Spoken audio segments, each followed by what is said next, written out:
खुशी रहिबा पाई मनीष भितर एही दुईटी जिनिस रहिबा बहुत जरूरी। एक सहिबार और सुनिबार शक्ति, दुई बुझिबा और बुझाइबार शक्ति।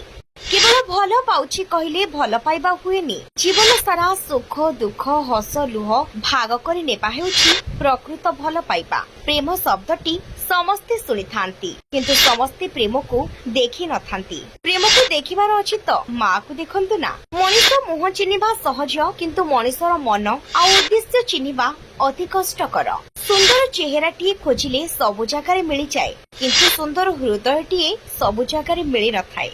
गोटे भोगिला पेट कहि पारे मुठाए भातर मूल्य केते, बुंदाए पानी ही जानि पारे गोटे जीवनर मूल्य केते। गोटे दुखी लोक ही बुझी पारे अन्यर दुख केते। मु भगवान को एतिके प्रार्थना करूछि जे मते घृणा करुतुबा व्यक्ति को इति खुशी रखंतु जे से मो विषय भाबिबाको समय ही पाइबेनी। दिनटी आपणक पई मंगलमय हो। जय श्री कृष्णा। खुशी रहिबा पाई मनीष भितर एही दुईटी जिनिस रहिबा बहुत जरूरी।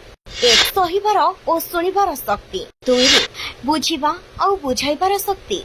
केवल भल पाउछि कहिले भल पाइबा हुएनी। जीवन सारा सुख दुख हस लुह भाग करि नेबा हेउछि प्रकृत भल पाइबा। प्रेम शब्दटी समस्ते शुणी थांती, किंतु समस्ते प्रेम को देखि न थांती। प्रेम को देखिबार अछि तो माँ को देखंतु ना। मनीष मुह चिन्हिबा सहज, किंतु मनीषर मन आ उद्देश्य चिन्हिबा अति कष्टकर। सुंदर चेहराटीए खोजिले सबु जगार मिल जाए, किंतु सुंदर हृदयटीए सबु जगार मिल न थाए। गोटे भोगिला पेट कहि पारे मुठाए भातर मूल्य केते, बुंदाए पानी ही जानि पारे गोटे जीवनर मूल्य केते। गोटे दुखी लोक ही बुझी पारे अन्यर दुख केते। मु भगवान को एतिके प्रार्थना करूछि जे मते घृणा करुतुबा व्यक्ति को इति खुशी रखंतु जे से मो विषय भाबिबाको समय ही पाइबेनी। दिनटी आपणक पई मंगलमय हो। जय श्री कृष्णा।